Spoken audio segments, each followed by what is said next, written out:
On Saturday morning, USC beat Arizona State 28-27. And by the way, it was really fun. We got Gus Johnson and Joel Klatt on the call. They are my favorite. They're my favorite duo of college football broadcasters. The energy was incredible, especially it was 9 a.m. on the West Coast. They were just ready, fired up, ready to go. I love them. And USC barely won this game. Like late in the game, oh my gosh, Arizona State had a 13-point lead with 6 minutes left to go. And I really thought USC was cake. I thought they were going to lose this game. It took 2 late touchdowns on 4th down for USC, plus an onside kick. The first touchdown for USC came on with 2 minutes and 52 seconds left. It was a really good decision by USC quarterback Kedan Slovis. It was 4th and 13 for USC. Arizona State jumped off sides. Kedan threw a ball up in the back of the end zone. It got tipped up to Brew McCoy for a USC touchdown.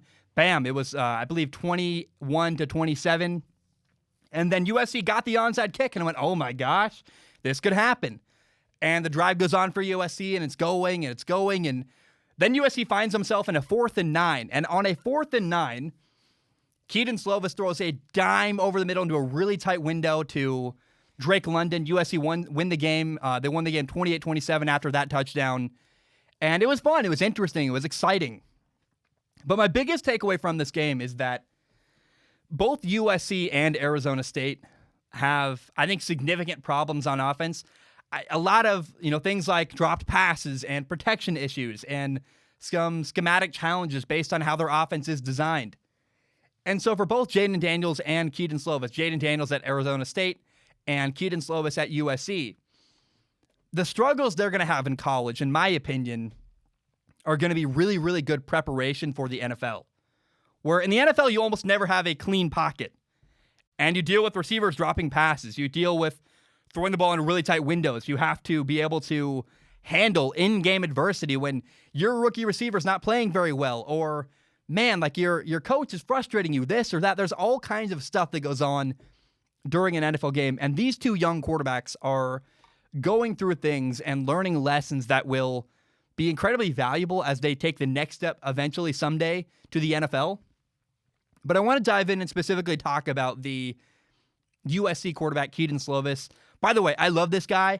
I think people don't realize how many small decisions he makes where he's either extending a play and he runs out of bounds for 5 yards instead of forcing it downfield, or he throws a pass away, or he checks down. I mean, the decision-making by Kedan Slovis I saw against Arizona State is unbelievable. Last year and this year, when I watch Kedan Slovis, I kind of can't believe how young he is. He's only 19 years old. And I go, it's just amazing that he's that good at such a young age, because the discipline it takes, the patience he shows is way beyond his years at 19 years old. But I got to say, I think the biggest challenge that Kedan Slovis is going to face all year is going to be his internal struggle between himself and his own head to be patient. Now, the good news is, in my opinion, that patience is actually probably one of Kedan's strengths as a quarterback. But it's going to be a battle still all year with himself, trying to be patient, trying to hold back, trying to know when to take his shots downfield. Because all year, defenses are going to play soft zone against USC. Arizona State has a really, really good defensive coaching staff, and they laid out really a blueprint to slow down and to limit USC throwing the football. And so teams are going to force Kedan all year to check down, throw the ball underneath, they're going to drop guys into coverage and force Kedan Slovis to be patient and take his time. Now, USC's offensive coordinator is a guy named Graham Harrell. He comes from North Texas. He actually played quarterback back in the day for Mike Leach at Texas Tech. And so Graham Harrell's offense is an extension of the Mike Leach air raid system. And by the way, so is the Cardinals coach, Cliff Kingsbury. Now, Cliff Kingsbury in Arizona has kind of evolved past Mike Leach, and he runs the ball really well, and he does a lot of different stuff. The way he attacks zone defense a little bit differently.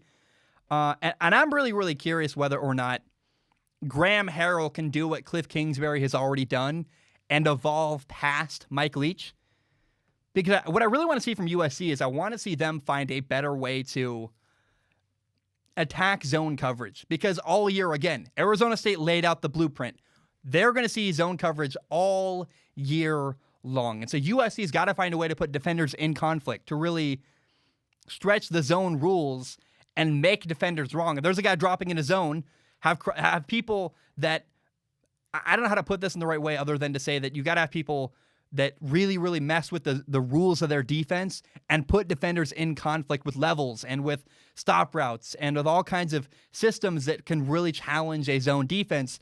And what I saw on Saturday against Arizona State is that USC didn't really appear to have the scheme to make that happen and to do that. And so I really want to see that change and evolve with USC's offense from Graham Harrell and from the schematic play design. Now, I thought that in the first quarter and the third quarter and the fourth quarter, 3 out of the 4 quarters, on Saturday, Kedan Slovis was very, very patient. And it's really hard as a quarterback to toe the line between being aggressive and taking your shots downfield and then sometimes being able to hold back and know when not to take a shot downfield and when to be patient and let the game come to you. And in the second quarter, I thought that Kedan Slovis kind of slipped up a little bit, where he had 4 plays that as you have a chart of plays and you grade every play. These are plays that I would grade as bad plays, as negative plays. You give a plus or a minus, he would get a minus on these 4 plays. He had an underthrow, he had a dropped interception, he had a screen pass that I thought he forced. He probably should have thrown it in the dirt, and he had an actual interception. And honestly, I think all things considered, as you grade the way Kedan Slovis played at the end of the day, you go, man, to only have 4 bad plays all in one isolated quarter, I think, especially in a 9 a.m. football game, you're 19 years old, the starting quarterback at USC, that's amazing. So I think Kedan Slovis, I'm going to talk about some stuff and get really a bit harsh, actually, going into some of the problems he had on Saturday. But I don't know that I want to kind of set the tone here. I don't want to just make it feel like I'm attacking the guy. I'm trying to be fair because I love Kedan Slovis. He's my favorite quarterback in the Pac-12. I think it's only fair to talk about, kind of nitpick a little bit what he did wrong, and then we'll get into what I thought he did very, very well. But first, I want to say that his interception was probably the play that bothered me the least, actually, of his 4 mistakes. It was a throw into a tight window. There was a receiver on the hip of, a defender on the hip of his receiver. And the linebacker just made a great play. He dove, he undercut the pass, picked it off. I really have not a big problem with that. It's a quarterback trying to be aggressive. He's got a guy who's technically open, and you have a linebacker diving, making a really good play. I think all things considered, that's one that I can say, well, it's just a great play. And hey, unfortunately, it's a minus, but whatever. Now, later, I couldn't remember if it was later or earlier at this point, but he had a throw where he underthrew Amon-Ra St. Brown down the left sideline. It's nitpicky, but I want to see a better ball in that throw.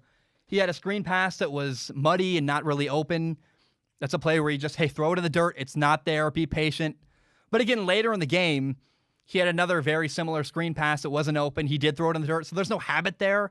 That's just a moment of, I think Kedan Slovis is like, man, we got to make a play. We got to make a play. And I think he got a bit impatient. But again, later, he was patient. There's no problem there. He knows what he's doing. And I think on film, he would look at these plays and go, yeah, I need to be better on these 3 plays. Now, the worst mistake in my mind, I'm sure, again, he would agree with this in the film room. It was actually a ball that got caught by the tight end Drake London. It was a seam ball down the left like hash mark. And I just thought the ball needed to be driven more over the middle. He left it too far to the outside. It should have been intercepted. Actually, it was in a linebacker's hands for Arizona State. Got tipped through the defender's hands and was actually caught by Drake London. So weird play where it's a bad throw that should have been picked off. He didn't actually get punished for it. It actually was caught. But I don't really care about the end result. I care about the decision and the quarterback play. It's a bad ball that's got to be in a better location.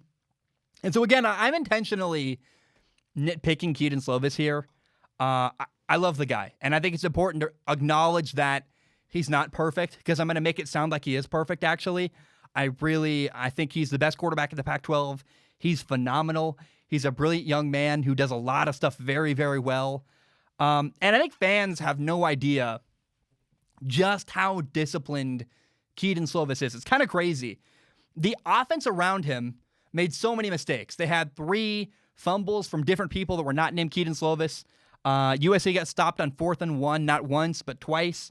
So that's 5 times where USC gave the ball to the other team that I thought had nothing to do with Kedan Slovis, that were unfortunate and a lot of kind of symptoms of a lot of other problems at USC. And a lot of things went wrong for USC's offense just in general. The zone coverage caused them a lot of problems. And I think what's really, really cool about Kedan Slovis is that, and I say this all the time, when things are going wrong or things are not going well for you, as a quarterback, what you never want to do is add to the problems that your team is dealing with. Kedan Slovis refused to do that. He refused to make the game-breaking mistake or the game-breaking fumble, interception, or this or that. There was no moment like that. I thought he ran when he needed to. He checked down the ball when he needed to. He threw the ball away when nothing was open. The patience and discipline that Kedan Slovis showed on Saturday, that's really what kept USC in the game. I mean, he waited, and it's so hard for 1, 2, 3, 4 quarters to be patient and wait for your moment to pounce. And then when USC needed him at the end of the game on a 4th and 13, then a 4th and 9, bam, he made it happen. And it really came down to, I think 2 minutes and 52 seconds left with, in the fourth quarter. That's when USC finally scored their touchdown that gave them a shot. They got the onside kick. They scored another touchdown with a minute left. I don't know how excruciatingly difficult it was for Kedan Slovis to be patient, take his time, and wait and be patient. But I just want to tip my hat. It's so hard to do that. People have no idea. As a competitive person, you're just you want to make it happen. You want to bring your team back and force it. And I just kind of am astounded that the patience Kedan Slovis showed on Saturday to not force it, to not try to make that big play. Well done. That's a really good game. And I thought that the patience Kedan showed, despite those 4 bad plays that I thought were nitpicky anyway, Kedan Slovis is the reason his team won that game. And I think that's a great example of why he's the best quarterback in the Pac-12. Now, I do feel bad for the Arizona State quarterback, Jayden Daniels, on Saturday. He threw a lot of good balls that should have been caught. Arizona State was really, really struggling with just catching the ball. They had so many drops. They got young receivers in the game that are, I think, very talented. They're freshmen that are going to be good in a couple of years, but it's just going to take time for Arizona State. And I would repeat this, that again, Jayden Daniels is learning painful lessons that are going to make him better in the NFL. There was a great moment where his young receiver, a freshman, just a stud, he's really, really tall, was struggling and he dropped the ball. And Jayden Daniels comes over to him, he pats him on the shoulder, says, "Hey, man, no worry, man." They're smiling. He daps him up and says, "I'm sure something to the effect of, we need you. We are going to need you later in this game. Keep fighting. It's okay. We just got to keep going." And I got to say, I love what Arizona State is doing as a program. Herm Edwards is building quite a program. Oh my gosh, it's ridiculous. Arizona State's recruiting pitch is that they're going to get you to the NFL. Oh yeah, by the way, they're also going to give you the tools and the skills and the coaching so that when you get to the NFL, you're going to stay in the NFL. And then ASU has an amazing coaching staff. It starts with Zach Hill, the offensive coordinator. He's also the quarterback coach. He's got a background he was a coach for a long time at Eastern Washington, then at Boise State. He's got roots at Eastern Washington that I really, really like. He's a great coach. And then Arizona State's co-defensive coordinators are Herm Edwards, the head coach. Marvin Lewis, a former NFL head coach of the Bengals, is the co-defensive coordinator. And you also have a former NFL linebacker, Antonio Pierce. Both of them, Antonio Pierce and Marvin Lewis, are former Super Bowl champions. It's kind of crazy to have that much NFL experience coaching for you in a college football game. It's ridiculous. It doesn't happen really ever. And so I got to say that if I was a parent of a high school kid right now, my kid's a really good football player, and I'm on the West Coast, my kid is going to a Pac-12 school, my son would be playing football at Arizona State. Absolutely. So I am telling you, give ASU a year or two, because they are building a really, really good, really, really exciting program there. They've got a ton of talented freshmen. They are just dominating, actually, in Southern California recruiting. Their running back, Chip Trainum, is a guy really who should be at Ohio State, but they grabbed him from Ohio. Chip Trainum is a really talented freshman running back. He's a star. And they're just building.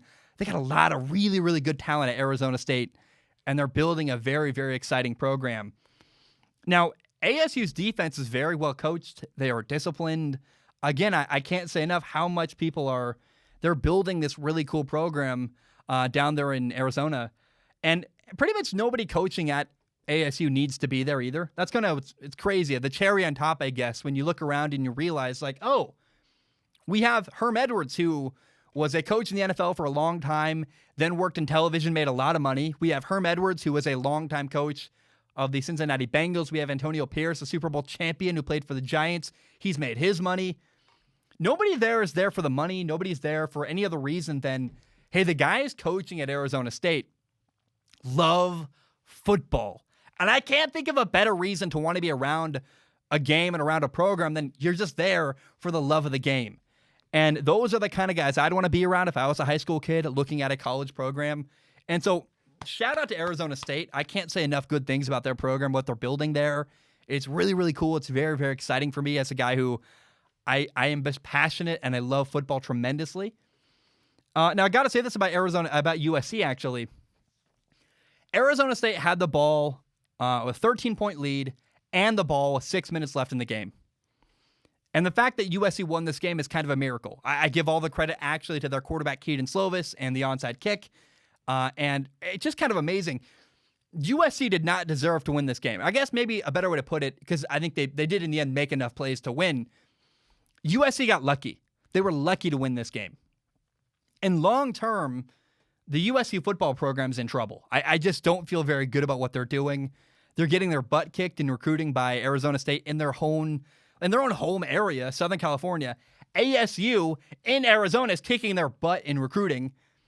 And I also got to say, once Kedan Slovis leaves, I don't know what the future of USC is. USC is going to be a kind of a lost program, because what I saw on Saturday was that Kedan Slovis kind of saved their program. Without his decision-making, his patience, his ability to make plays when they need it, they're in trouble. And so when Kedan Slovis, at some point in the next year or 2 years or maybe 3 years, whenever he leaves and goes to the NFL, USC is really going to be exposed for the problematic program that they are. So I feel good about I feel very good about Arizona State moving forward. I feel great about Kedan Slovis. I like Jayden Daniels. And USC is a loser here. Of the four parties I've talked about here, USC is the one that's in trouble. I don't feel good about their future. And again, maybe I feel good about their future as long as Kedan Slovis is there as their starting quarterback. But whenever that day comes that he walks away and leaves the program for the NFL, oh boy. I think people have no idea the weight he's got on his shoulders, the way he's carrying that program, at least that he did on Saturday. And I'm really concerned about the USC program whenever that moment comes that Kedan Slovis leaves and they realize, oh, it wasn't the coach, it was always the quarterback. So, yeah, that's my 2 cents. I really wanted to dive deep into the USC-Arizona State game. I had a blast watching it, and I hope you enjoyed my insight. And I just really shout out to Kedan Slovis, man. He's the best quarterback in the Pac-12. He's a great kid, and I feel really, really excited for him and his future. And again, the hardship he's going through now at USC is going to make him a way better quarterback when someday he does get to the NFL.